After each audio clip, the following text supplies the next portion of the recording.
Hello everyone, আমি Somaya সাদিকে Priyanti and আজকে আমি যে বিষয়ে টিপস দেব সেটা হচ্ছে আইএলটিএস রিডিং অ্যান্ড আমরা কিভাবে একদম জিরো লেভেল থেকে রিডিংটা শুরু করতে পারি এর জন্য আমাদের কি লাগবে সেটা নিয়ে আজকের আমার ভিডিওটা হবে। আমার লাস্ট ভিডিওটাতে অনেক বেশি ভালো রেসপন্স ছিল। আর আমি এক্সপেক্ট করি নাই যে এত বেশি ভিউয়ার্স চলে আসবে। কারণ ওইটা আমার ফার্স্ট অ্যান্ড সেকেন্ড ভিডিও ছিল লিটারালি। বাট আমি অনেকগুলো ইনফরমেশন দিতে পারি নাই। বাট চেষ্টা করব আস্তে, আস্তে এগুলো দেওয়ার জন্য। কারণ এগুলো এত ছোট ইনফরমেশনও না যে হচ্ছে আমি একটা ভিডিও বা ২ টা ভিডিওতে কভার করতে পারবো। আমি আস্তে, আস্তে দেওয়ার ট্রাই করব। তো শুরুতেই বলি আইএলটিএস রিডিং এর ফরম্যাটটা নিয়ে। আইএলটিএস রিডিং এ তোমাদের ৪০ টা প্রশ্ন থাকে আর এটার জন্য সেকশন থাকে ৩ টা। Passage 1, passage 2, passage 3। হ্যাঁ? তো ১ ঘন্টার পরীক্ষা হয়ে থাকে। লিসেনিং যে পরীক্ষাটা সেটা ১ ঘন্টা হবে। তারপরে তোমাদেরকে আইএলটিএস রিডিং পরীক্ষা শুরু করতে হবে একদম সাথে, সাথে। তো এক্ষেত্রে আমাদের কোনো সময় পাওয়া যায় না। অবশ্যই আমাদের রিডিং এ অনেক ফাস্ট হইতে হবে, আন্ডারস্ট্যান্ডিং ভালো থাকতে হবে। তাহলেই আমরা রিডিংটা ইমপ্রুভ করতে পারবো। আচ্ছা, তো এই হচ্ছে আমাদের ৪০ টা প্রশ্ন, ৩ টা সেকশন। এভাবে মূলত ফরম্যাটটা হয় ১ ঘন্টার পরীক্ষা। আর এটার ক্ষেত্রে কোয়েশ্চেন টাইপ গুলো থাকে true, false, not given, gap filling, তারপর লিস্ট অফ হেডিংস আরো অনেক ধরনের কোয়েশ্চেন টাইপ থাকে। ওগুলো তোমরা হচ্ছে ক্যামব্রিজ দেখে একটু উদাহরণ জেনে নিবা। আমি আস্তে, আস্তে চেষ্টা করব রিডিং এর উপর ক্লাস দেওয়ার জন্য যাতে তোমাদের আমি প্রতিটা আম সেগমেন্ট আমি বুঝাতে পারি ঠিকমতো যে আসলে তোমরা কিভাবে আনসার করবা। এরপর আমি যে সেগমেন্টে আসবো যেটা অনেক বেশি গুরুত্বপূর্ণ সেটা হচ্ছে রিডিং স্কিল গড়ে তোলা। আমাদেরকে যেটা করতে হবে, আমাদের প্রচুর পরিমাণে রিডিং করতে হবে। প্রতিদিন রিডিং পড়তে হবে সো দ্যাট আমাদের রিডিং এর আন্ডারস্ট্যান্ডিং বাড়ে। আ আমরা যদি রিডিং পড়ে না বুঝি তাহলে যদি কোয়েশ্চেন গুলো সলভ করতে যাই তাহলে দেখা যাচ্ছে যে আমরা এলোমেলো হয়ে যাবো। আমাদের কাছে অনেক, অনেক বেশি প্রশ্ন আসবে, অনেক বেশি জটিলতা আসবে যে এটা পারি না, ট্রু ফলস নট গিভেন পারি না, তো ইনফরমেশন ম্যাচিং পারি না বা গ্যাপ ফিল পারি না। এরকম অনেক, অনেক বেশি সমস্যা দেখা দেয় যদি আমাদের রিডিং স্কিল ভালো না থাকে। এখানে আমি রিডিং স্কিল বলতে বোঝাচ্ছি তুমি একটা ইংরেজি পড়ে কতটুকু বোঝো। আইএলটিএস রিডিং এর ক্ষেত্রে আমি বেশিরভাগ স্টুডেন্টকে দেখে থাকি যে তারা কি করে শুধুমাত্র কোয়েশ্চেন টাইপে ফোকাস দেয়। একটা কোয়েশ্চেন নেয় সেটা নিয়ে সলভ করা শুরু করে আর এসে বলে যে ম্যাম আমার ট্রু ফলস নট গিভেন এর সমস্যা, আমার এই লিস্ট অফ হেডিং এর সমস্যা। আসলে জিনিসটা হচ্ছে তোমার সমস্যাটা কোনো সার্টেন কোয়েশ্চেন টাইপের না। তোমার সমস্যাটা হচ্ছে তুমি আইএলটিএস রিডিং পড়ে বুঝো না। কারণ প্রতিটা কোয়েশ্চেন টাইপই আমাদের রিডিং স্কিল টেস্ট করার জন্য দেওয়া হয়ে থাকে। তো আমাদেরকে যেটা করতে হবে আমাদের রিডিং স্কিল ডেভেলপ করতে হবে। রিডিং স্কিল বলতে আমি এখানে বোঝাচ্ছি যে আমরা একটা রিডিং পড়বো, একটা ইংরেজি একটা ধরো প্যারাগ্রাফে আমরা রিডিং পড়লাম। ওইটা পড়ে আমরা ইংরেজি পড়ে আমরা ওটা সামারি করতে পারি কিনা বা এখানে আমাকে কি ইন্ট্রোডাকশন দেওয়া হলো বা আমাকে কি বোঝানো হলো সেটা আমি বুঝতে পারি কিনা। আমার এই স্কিলটা দরকার। আমি প্রতিটা লাইনের যে ইংলিশ টু বাংলা পারি সেটা আমাকে কোনো রকমের অ্যাচিভমেন্ট এনে দেবে না। এটা আমাদের মাথায় রাখতে হবে। এখন আসি তোমরা কিভাবে রিডিং স্কিল ডেভেলপ করবা। শোনো, তোমরা যখন কোয়েশ্চেন আনসার করতে যাও দেখবা যে ট্রু ফলস নট গিভেন এর একটা প্রশ্ন খুঁজে পাইতে তোমাদের অনেক বেশি সময় লাগতেছে। তোমরা উত্তর খুঁজে পাচ্ছ না। কারণ কি? হয় তুমি প্রশ্নটার অর্থ বুঝি নাই, নয় তুমি রিডিং প্যাসেজটার অর্থ বুঝে নাই।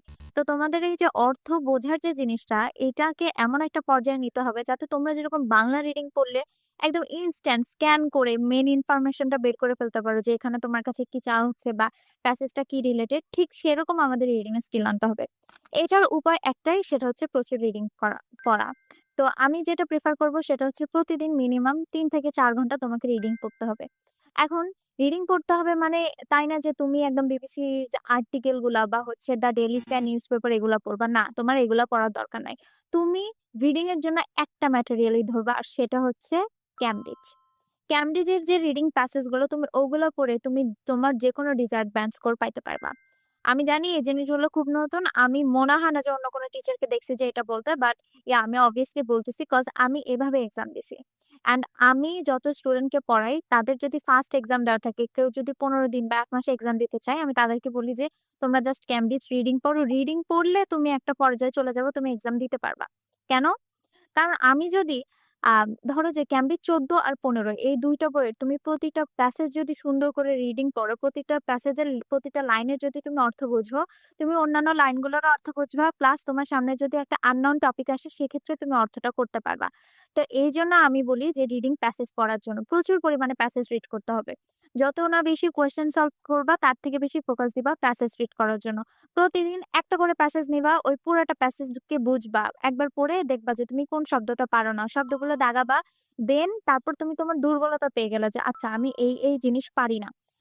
তোমার দুর্বলতাটা পাওয়ার পরে তারপরে তুমি যেটা করবা ওই শব্দগুলোর মিনিং করে রিডিং প্যাসেজটাকে মিলাবা যে আচ্ছা এখানে এই অর্থটা দেওয়া হইছে। বুঝতে পারছো? তো এটা করার মাধ্যমে আমাদের যেটা হবে, আমি আস্তে, আস্তে যাই পড়বো না কেন আমি এটার অর্থ বোঝা শুরু করব। আমি নিজে ক্যামব্রিজ ১১ থেকে ১৯ পর্যন্ত সবগুলো বই শেষ করে গেছিলাম। জাস্ট আমি কি করছি জানো? আমি জাস্ট হচ্ছে অর্থ করছি। আমি কিন্তু ওই কোয়েশ্চেন সলভ এও ফোকাস দেই নাই যে আমার ট্রু ফলস নট গিভেন ১০ টায় ১০ টা হইতে হবে, এটা হইতে হবে। কারণ হচ্ছে আমি যখন একটা জিনিস পড়ে বুঝবো তখন আমি ultimately true false not given বলো আর হচ্ছে তুমি লিস্ট অফ হেডিং বলো, আমি সবকিছুই আনসার করতে পারবো। এটা হচ্ছে মেইন। আমার রিডিং পড়ে বুঝতে হবে। তো আমরা কোয়েশ্চেনের পিছনে না দৌড়াই, আমরা আমাদের রিডিং স্কিল ডেভেলপে জোর দিব। এন্ড এটা হচ্ছে আমার ফাইনাল কথা রিডিং এর জন্য। তোমরা যদি তোমার মনে হয় যে খুব হাতে কম সময় আছে, তোমরা জাস্ট রিডিং পড়া শুরু করে দাও। তুমি প্রতিটা লাইন আন্ডারস্ট্যান্ড করা শুরু করো। ঠিক আছে? এটা তোমাকে আলটিমেটলি তোমার রিডিং এর ডিজায়ার ব্যান্ড স্কোরটা এনে দেবে।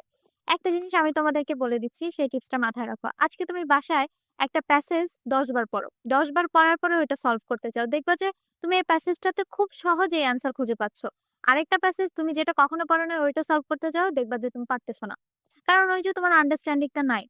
কিন্তু তুমি যদি এরকম অনেকগুলো প্যাসেজ পড়ে ফেলো তখন দেখবে যে তুমি যে প্যাসেজটা কখনো পড়ো নাই সেটাও পারতেছো। কারণ ওইখানে তো শব্দগুলো সেমই আসবে অথবা কিছু সিনোনিম আসলো। রিডিং পড়া যদি শুরু করতে চাও আমি প্রেফার করব এখন থেকে ক্যামব্রিজ ৮ থেকে শুরু করতে পারো। ক্যামব্রিজ ৮ আর ৯ এই ২ টা খুবই কঠিন হয় রিডিং প্যাসেজের জন্য। তোমরা এটার কি করবা? আমি প্রসেসটা বুঝাচ্ছি। একটা প্যাসেজ নিবা। প্যাসেজটা নিয়ে ওই প্যাসেজটাকে আগে পুরোটা পড়ে ফেলবা। ধরো রিডিং প্যাসেজ ১, পুরোটা প্যাসেজ পড়ে ফেলার পরে তুমি দাগাবা যে আমি এই শব্দটা পারি না এই প্যাসেজে। ঠিক আছে? এরকম করে তুমি সবগুলো শব্দ দাগায় ফেললা। তারপরে তুমি এই শব্দগুলোর অর্থ বের করবা যে কোনটা কি অর্থ দাঁড়ায়। তারপরে তুমি অর্থগুলোকে মিলায় এক্সাক্ট মিনিংটা পড়বে যে আমাকে আসলে এই প্যাসেজে এটা বলা হয়েছে। ২ বারে তুমি অর্থ সহ মিনিং সহ পড়ে ফেলছো। তারপরে এই প্যাসেজটাকে আরো তুমি ৩ বার পড়বা। কোন রকমের অর্থ ছাড়া ৩ বার এমনি তুমি এই প্যাসেজটাকে পড়বা। যত বেশি প্যাসেজ পড়বা তোমার তত স্পিড বাড়বে। মিনিমাম চেষ্টা করবে একটা প্যাসেজ ২০ বার পড়ার জন্য। যদি তুমি কষ্ট করে না পড়ো তাহলে তোমার আল্টিমেটলি তুমি যে রেজাল্টটা চাচ্ছ বা তোমার ডিজায়ার্ড যে স্কোরটা তুমি সেটা পাবা না। এখন আসি যে অনেকের ভিতরে প্রশ্ন থাকে যে রিডিং এর জন্য হয়তোবা অনেক বেশি সিনোনিম পড়তে হয়, অনেক শব্দ শিখতে হয়।